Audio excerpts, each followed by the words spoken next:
Shalom, selamat malam ibu-ibu yang terkasih dalam Tuhan kita Yesus Kristus. Kembali lagi pada malam hari ini kita akan mengikuti ibadah Komisi Perempuan hari Jumat tanggal 9 Oktober 2020. Baiklah, memulai ibadah kita akan mengangkat sebuah pujian, Ku Masuki Gerbangnya.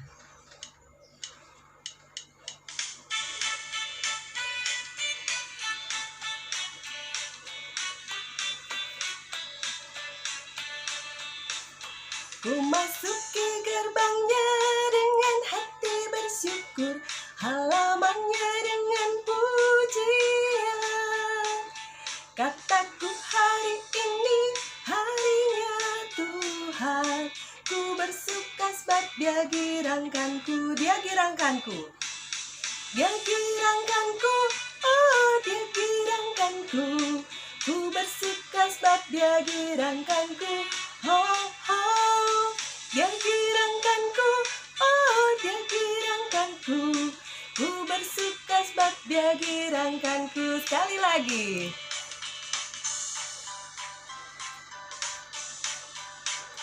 Ku masuki gerbangnya dengan hati bersyukur, halamannya dengan pujian. Kataku hari ini harinya Tuhan, ku bersuka sebab Dia girangkanku, Dia girangkanku, Dia girangkanku, oh Dia girangkanku. Ku bersuka sebab Dia girangkanku, oh oh. Dia girangkanku, oh Dia girangkanku. Ku bersuka sebab Dia girangkanku.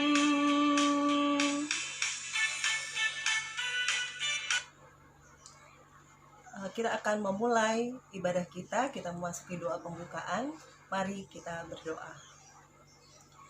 Ya Tuhan, Allah Bapa kami yang Maha Kuasa, kami bersyukur jikalau pada malam hari ini kami masih diberi kesempatan untuk bersekutu bersama denganmu, bersama ibu-ibu di Komisi Perempuan. Walaupun kami berbeda tempat, tapi kami bersatu hati lewat ibadah virtual ini. Biarlah Tuhan yang menyertai ibadah ini dari awal, pertengahan hingga akhirnya. Pimpin sertai Tuhan sehingga ibu-ibu yang mendengarkan boleh mendapat berkat yang luar biasa, kekuatan serta penghiburan di tengah pandemi yang berasal daripada Tuhan. Ampuni segala dosa dan kesalahan kami ya Tuhan, sehingga kami boleh layak untuk mengikuti ibadah ini. Inilah doa kami di dalam nama Tuhan kami Yesus Kristus. Kami berdoa dan bersyukur. Amin. Ibu-ibu yang terkasih, kita akan mendengarkan firman Tuhan yang akan dibawakan oleh Pendeta Nini Tanamal. Mempersiapkan hati kita untuk mendengarkan firman Tuhan, kita akan mengangkat pujian Sabdamu Abadi.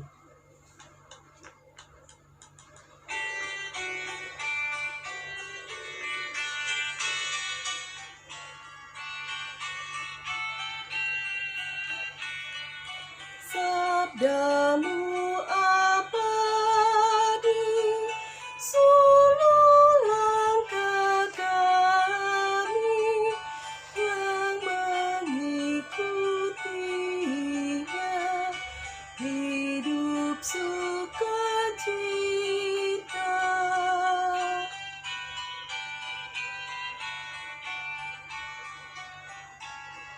Bait yang kedua. Di tengah ancaman, sabdamu harapan, sumber penghiburan, kabar keselamatan. Kepada Ibu Nini Tanamal, kami persilakan. Shalom jemaat yang kekasih dalam Tuhan Yesus Kristus.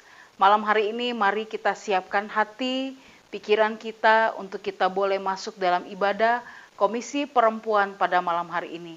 Sebelum kita membaca bagian firman Tuhan, mari kita sama-sama berdoa.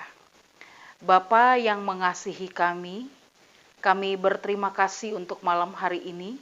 Jika Tuhan izinkan kami boleh ada dan kami mengucap syukur untuk setiap hari yang boleh Tuhan sertai, biarlah ketika kami merenungkan kebenaran firman-Mu, kami boleh membaca dan memahaminya dengan baik. Berfirmanlah bagi kami ya Bapa, karena kami sudah siap untuk merenungkan kebenaran firman-Mu. Inilah hidup kami, tutup bungkus kami dengan darah kuasa-Mu. Hanya di dalam nama Tuhan Yesus Kristus kami berdoa dan mengucap syukur. Amin. Jemaat yang kekasih dalam Tuhan Yesus Kristus, mari kita siapkan setiap kehidupan kita untuk kita belajar dari kebenaran firman Tuhan. Kita akan membaca bagian firman Tuhan pada malam hari ini, terambil dari kitab Galatia 1, ayat 11 sampai dengan ayat 16. Demikianlah firman Tuhan. Bagaimana Paulus menjadi rasul? Sebab aku menegaskan kepadamu, saudara-saudaraku, bahwa Injil yang kuberitakan itu bukanlah Injil manusia. Karena aku bukan menerimanya dari manusia, dan bukan manusia yang mengajarkannya kepadaku, tetapi aku menerimanya oleh penyataan Yesus Kristus. Sebab kamu telah mendengar tentang hidupku, dahulu dalam agama Yahudi. Tanpa batas aku menganiaya jemaat Allah dan berusaha membinasakannya. Dan di dalam agama Yahudi, aku jauh lebih maju dari banyak teman yang sebaya dengan aku di antara bangsaku, sebagai orang yang sangat rajin memelihara adat istiadat nenek moyangku. Tetapi waktu Ia yang telah memilih aku sejak kandungan ibuku dan memanggil aku oleh kasih karunia-Nya, berkenan menyatakan anaknya di dalam aku, supaya aku memberitakan Dia di antara bangsa-bangsa bukan Yahudi, maka sesaat pun aku tidak meminta pertimbangan kepada manusia. Terpujilah nama Tuhan, biarlah bagian firman Tuhan ini boleh menguatkan kita, memotivasikan kita untuk kita mengerti apa rencana Tuhan atas pemilihan Tuhan dalam hidup kita. Malam hari ini, saya ingin mengajak kita semua melihat bagaimana peristiwa dari Rasul Paulus. Kalau andaikan kita bicara tentang panggilan, hari ini saya mau menegaskan tentang bagaimana kita mengenal tentang panggilan Tuhan dalam hidup kita. Kalau kita bicara tentang Rasul Paulus, kita tahu bagaimana sejarahnya Rasul Paulus. Ketika dia bernama Saulus, Tuhan mengubah kehidupannya menjadi Paulus. Latar belakang Paulus yang dengan nama Saulus sangat luar biasa. Dia adalah seorang guru Yahudi. Dia dikenal sangat taat dengan agama Yahudi. Bahkan tradisi-tradisi nenek moyangnya pun dia tidak pernah lupakan. Bahkan di ayat firman Tuhan yang malam hari ini pun kita baca, dia katakan bahwa di ayat 14, dia memelihara adat istiadat nenek moyangnya. Sehingga dia tahu apa yang dia lakukan karena nenek moyangnya sudah mengajarkan banyak hal dalam kehidupan Saulus. Tetapi malam hari ini Saulus memberikan satu gambaran dalam kehidupannya bahwa setelah dia diubah menjadi Paulus, Saulus memberikan satu contoh dalam kehidupannya bahwa pemulihan kehidupannya dari Saulus menjadi Paulus itu bukan karena maunya, tetapi Paulus di dalam rencana Tuhan. Mari kita lihat dalam kehidupan kita. Seringkali kita berpikir ikut Tuhan ketika mama, papa kita, atau orang tua kita yang melahirkan kita, yang dulu sudah membesarkan kita, sudah menjadi Kristen, kita berpikir itu sudah cukup. Bahkan kita pun juga mau mengatakan saya mau belajar lebih, saya pikir itu biasa-biasa saja. Tetapi malam hari ini saya mengajak ibu-ibu kekasih, apakah kekristenan kita menjamin bahwa kita sudah kenal Kristus? Rasul Paulus ketika dia menggambarkan kehidupannya, dia sudah tahu tentang tradisi Yahudi, bahkan ketika Yesus datang untuk mengubah semua konsep Yahudi menjadi percaya kepada Yesus. Salah satu orang yang menentang, salah satu orang yang mau melakukan penistaan ataupun juga pembunuhan besar-besaran adalah Saulus. Karena apa? Dia merasa bahwa Yesus datang telah mengobrak-abrik tradisi Yahudi. Bahkan dianggap bahwa tradisilah Yahudilah yang sudah benar. Jemaat yang kekasih dalam Tuhan Yesus Kristus, kita pun mungkin juga sama seperti Saulus di masa lalu. Kita berpikir kalau orang tua kita sudah Kristen, kita menjadi orang tua hari ini mengajarkan anak-anak cukup kalau sudah datang ke gereja. Tetapi Tuhan mau ingatkan kita, itu tidak cukup. Itu hanya karena kamu punya pengalaman di masa lalu dengan orang tuamu. Tapi hari ini apakah engkau sudah punya pengalaman yang baik ketika engkau percaya kepada Yesus? Yesus mau hari ini kita belajar dari Paulus bahwa Injil itu memberitakan satu berita kehidupan yang bisa mengubah kehidupan manusia. Yang tadinya tidak mengenal, yang tadinya hanya ikut tradisi, tapi bisa berubah menjadi orang yang benar-benar tahu betul betapa hebatnya Yesus dalam kehidupannya. Mari kita lihat firman Tuhan pada malam hari ini. Saya berharap semua ibu-ibu, semua kita belajar bagaimana kita menjadi Kristen yang taat. Bukan hanya karena rutinitas, tapi hari ini dengan peristiwa pandemi COVID-19. Mari kita belajar lebih mendalami firman. Mari kita lebih memahami kenapa Tuhan pilih saya. Dan mari kita belajar juga betapa pentingnya Yesus dalam hidup kita. Supaya kita tahu betul apa tujuan Tuhan dalam hidup kita. Mari kita lihat ayatnya yang ke-11. Paulus katakan demikian. Sebab aku menegaskan kepadamu, saudara-saudaraku, bahwa Injil yang kuberitakan itu bukanlah Injil manusia. Jemaat yang kekasih dalam Tuhan Yesus, Paulus ketika dia dirubah oleh Tuhan, dia mengalami satu pembaruan hidup yang sungguh-sungguh luar biasa.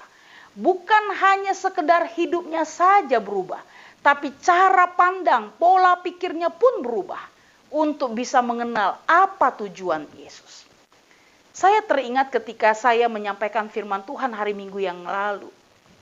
Firman Tuhan ini mau menggambarkan tentang bagaimana seorang penggarap, seorang yang bekerja di kebun anggur.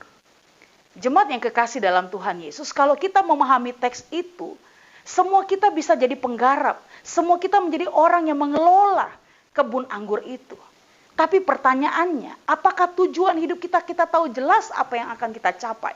Tapi ketika kita salah dalam menempatkan diri kita, mungkin kita digambarkan seperti ilustrasi di Matius 21.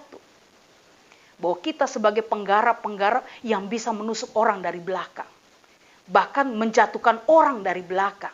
Bahkan membunuh orang seakan-akan dengan alat. Tapi mungkin bukan itu. Mungkin dengan kata-kata, mungkin juga dengan hal yang secara pemikiran kita menganggap bahwa kita menjatuhkan orang lain dengan apa yang kita miliki karena kita merasa sudah benar. Paulus diubah oleh Tuhan, mindsetnya benar-benar berubah. Untuk dia bisa melihat bahwa perubahan hidupnya itu bukan karena dia, tapi karena Yesus yang hidup di dalamnya. Bahkan dia tegaskan, Injil yang diberitakan itu bukan Injil sembarangan. Tapi Injil yang sungguh-sungguh hidup. Dan itu Injil itu bukan dari manusia dikatakan. Tapi Injil itu adalah bagian dari penyataan Tuhan. Lihat ayat 12. Karena aku bukan menerimanya dari manusia. Dan bukan manusia mengajarkannya kepadaku. Tetapi aku menerimanya oleh penyataan Yesus Kristus. Jemaat yang kekasih dalam Tuhan Yesus. Seringkali saya pun juga kadangkala saya bertanya kepada diri saya. Bahkan saya bertanya kepada Tuhan. Tuhan, ketika saya mau berkata-kata, apa yang harus saya katakan kepada Tuhan dan juga kepada jemaat? Karena saya tahu Tuhan menempatkan saya sebagai hamba, maka saya harus menyuarakan suara Tuhan. Dan kalau andaikan hubungan saya dengan Tuhan tidak baik, saya tidak mengerti apa penyataan Yesus Kristus. Dan mungkin banyak orang tersinggung ketika saya berkhotbah. Bahkan mungkin orang akan berpikir dua kali ketika saya berkhotbah, dia bilang terminologi teologianya dari mana? Bahkan dianggap bahwa saya sedang menyinggung dan menyakiti hati orang lain. Saya mau katakan dari hati kecil saya, bukan saya yang mau punya maksud untuk berkata-kata seperti itu. Tapi Yesus bisa sanggup untuk menusuk dengan pedang bermata dua, hanya dengan firman. Maka sekarang pertanyaannya, siapkah kita untuk dibentuk lewat kebenaran firman? Siapkah kita dibentuk untuk mengerti apa maksud Tuhan di dalam bagian firman? Paulus menggambarkan bahwa ketika dia menyampaikan kebenaran firman, bukan karena pikirannya dia, bukan karena maunya dia, tapi karena penyataan Yesus Kristus di dalam hidupnya, dia diubah oleh Tuhan. Maka dia sampaikanlah kebenaran firman. Itulah namanya panggilan. Lalu dikatakan ayat 13, sebab kamu telah mendengar tentang hidupku. Dahulu dalam agama Yahudi tanpa batas aku menganiaya jemaat Allah dan berusaha membinasakannya. Lihat bagaimana latar belakangnya. Kenapa ada orang yang dulunya luar biasa jahatnya, tiba-tiba dia bisa berubah menjadi baik? Apakah karena manusianya yang mengubah hidupnya? Tidak. Tapi karena ada Yesus di hidupnya. Ada Tuhan yang bisa mengubah kehidupan manusia. Maka manusia itu berubah. Saya hanya sebagai alat. Saya hanya menyampaikan. Tapi ketika disampaikan mungkin hatimu tersinggung. Mungkin hati ibu-ibu tidak terima dengan baik. Saya mohon maaf. Minal aidin wal faizin. Tapi itulah yang Tuhan mau. Saya pun tertemplak dengan apa yang dikatakan oleh firman.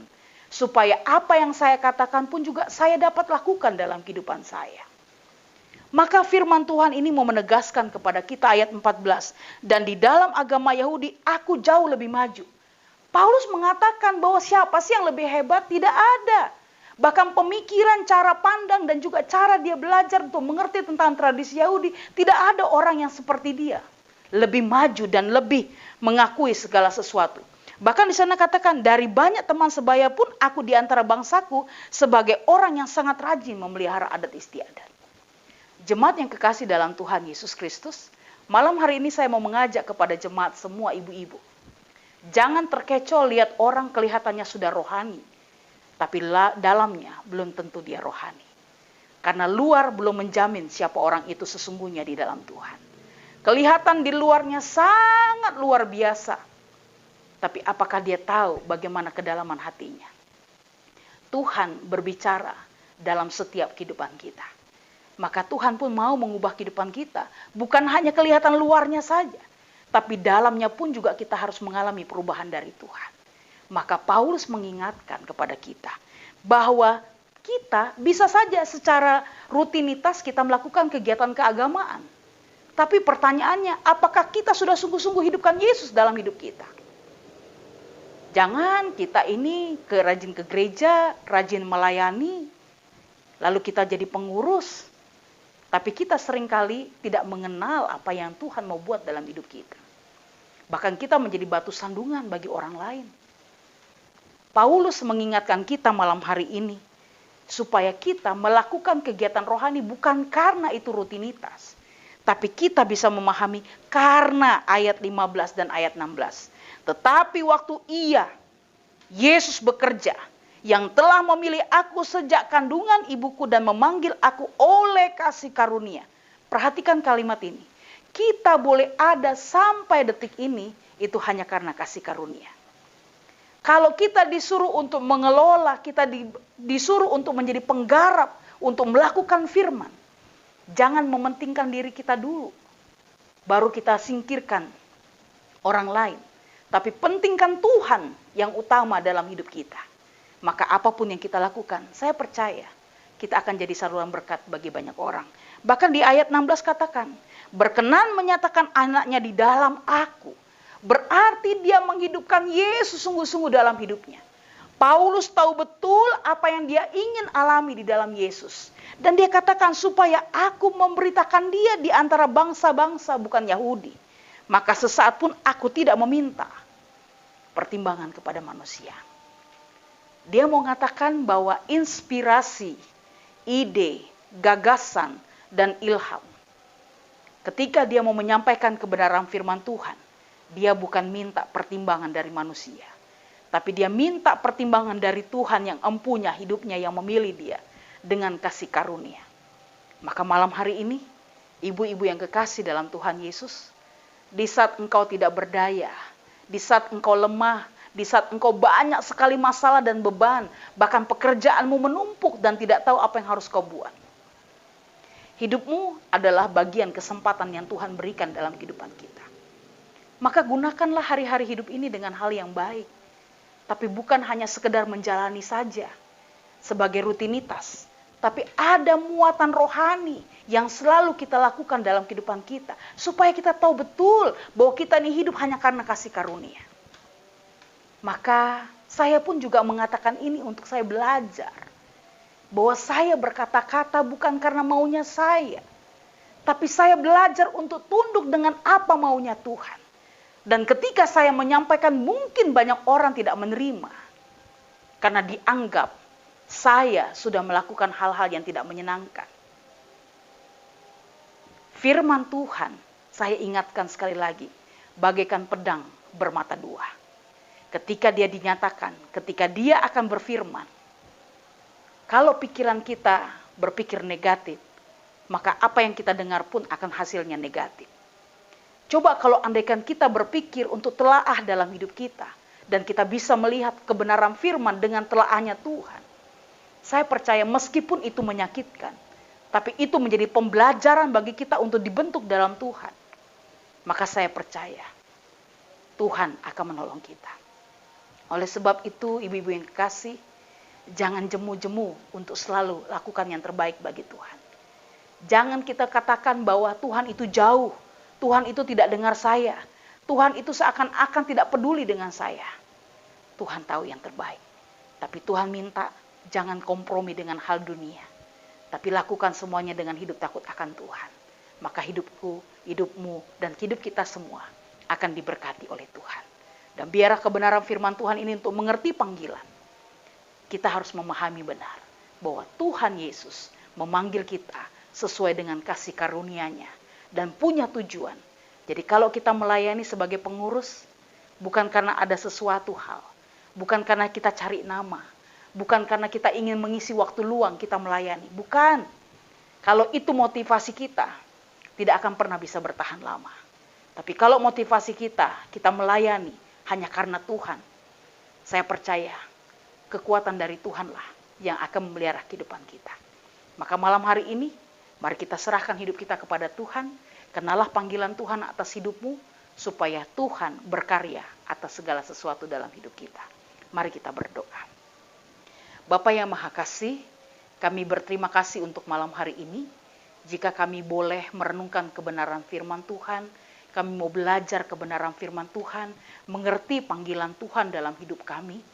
Tuhan ampuni kami kalau kami hanya melakukan kegiatan rohani, rutinitas ibadah, itu hanya ala kadarnya. Tapi malam hari ini kami belajar dari Paulus, bahwa dia mempersembahkan hidupnya kepada Tuhan, dan Tuhan mengubah kehidupannya sangat luar biasa. Dan dia pun sadar bahwa hidupnya hanya karena kasih karunia. Maka hari ini Tuhan, kami menyerahkan hidup kami sesungguhnya kepada Tuhan. Biarlah apa yang kami lakukan untuk Tuhan. Sehingga segala sesuatu yang terjadi dalam hidup kami tahu Tuhan punya maksud supaya kami terus memberitakan firman.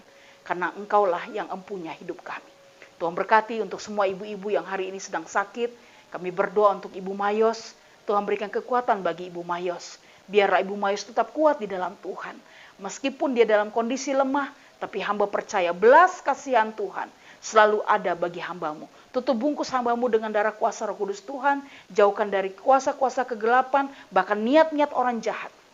Kami berdoa, Tuhan jamah dan Tuhan pulihkan. Kami juga berdoa untuk keluarga besar dari Bapak dan Ibu Lister Panjaitan yang ada di Penggilingan. Kami berdoa dalam nama Tuhan Yesus Kristus. Mereka satu rumah semuanya dalam kondisi sakit hari ini. Kami berdoa Tuhan pulihkan, Tuhan kuatkan. Supaya mereka pun juga tetap kuat di dalam Tuhan. Kami juga berdoa untuk Ibu Nema Silitonga yang sampai hari ini juga sedang berjuang dengan sakit penyakit karena stroke. Bahkan juga Ibu Nenggolan. Kami berdoa Tuhan, mampukan mereka semuanya untuk tetap kuat di dalam Tuhan. Bahkan juga Pak Marpaung, bahkan semua kami yang saat ini pun juga mengalami duka cita karena orang-orang yang kami cintai telah dipanggil oleh Tuhan. Kami berdoa biar kasih setia Tuhan, belas kasihan Tuhan, pengasihan Tuhan, penghiburan dari Tuhan selalu melingkupi semua ibu-ibu yang ada.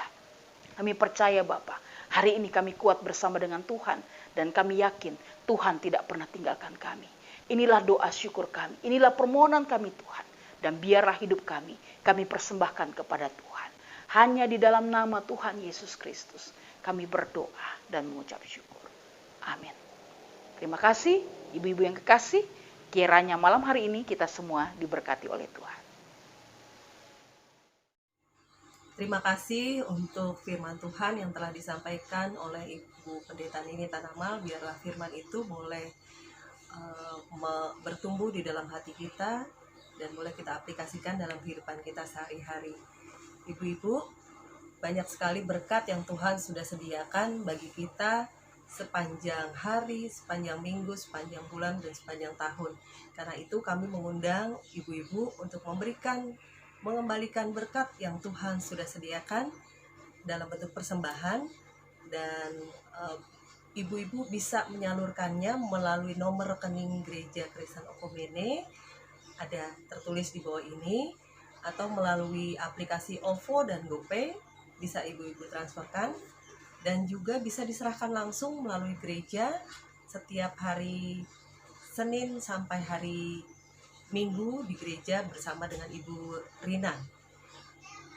Untuk warta Komisi Perempuan Jumat tanggal 16 Oktober 2020 liturgos Ibu Friska dan pembawa firman Bapak Pendeta Senituan. Baiklah ibu-ibu, kita akan mengakhiri ibadah kita pada malam hari ini. Kita akan mengangkat pujian seperti wanita.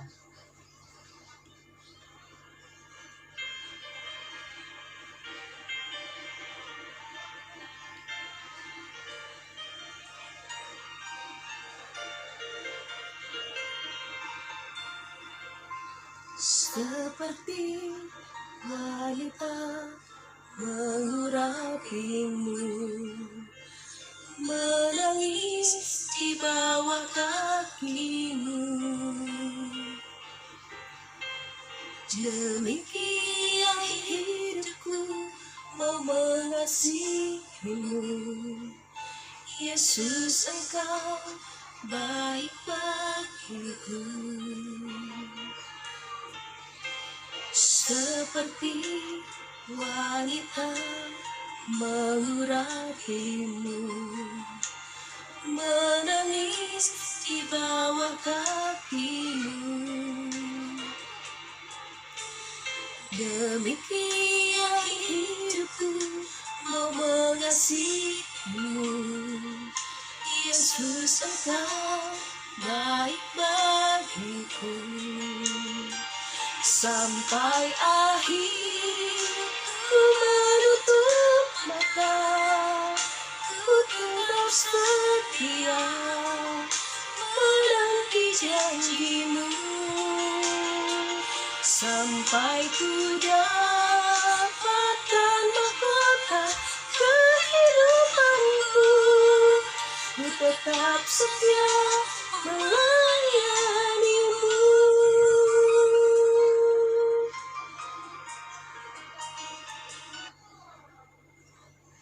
Kepada Ibu Pendeta Nini Tanamal, silakan untuk doa tutup dan doa berkat. Ibu-ibu yang kekasih dalam Tuhan Yesus Kristus, kita akan akhiri ibadah kita malam hari ini, dan biarlah kita boleh melewati sepanjang malam hari ini bersama dengan Tuhan, dan tetap jaga kesehatan, sehingga hidup kita tetap senantiasa dalam berkat dari Tuhan. Mari kita tutup ibadah kita malam hari ini, mari kita berdoa. Bapa di dalam surga, kami berterima kasih untuk malam hari ini. Jika kami boleh mendengarkan kebenaran firman, puji-pujian dan doa-doa kami percaya Tuhan akan menjawab tepat pada waktunya. Dan biarlah setiap kami, baik kami yang ada di rumah-rumah, bahkan juga yang mungkin dalam kondisi sedang sakit, bahkan juga yang mungkin masih di jalan, bahkan dimanapun kami berada, biarlah penyertaan Tuhan sungguh sempurna atas hidup kami. Dan biarlah malam hari ini ketika kami istirahat, kami akan tidur, Tuhan sertai kami, Tuhan jaga kami, sehingga kami boleh mendapatkan kekuatan yang baru dari Tuhan. Terima kasih Bapa, dan biarlah apapun yang terjadi sepanjang malam hari ini, bahkan esok hari, bahkan selama-lamanya, kami percaya Tuhan beserta dengan kami. Mari kita semua arahkan hati dan pikiran kita kepada Tuhan, dan terimalah berkat-Nya. Kiranya kasih karunia dan damai sejahtera dari Allah Bapa Tuhan kita, dan melalui persekutuan dengan Roh Kudus, menyertai kita mulai hari ini dan sampai selama-lamanya. Amin. Saat teduh sejenak. Amin. Selamat malam ibu-ibu yang kekasih, dan biarlah malam hari ini berkat Tuhan selalu melimpah bagi kita. Shalom, Tuhan Yesus memberkati.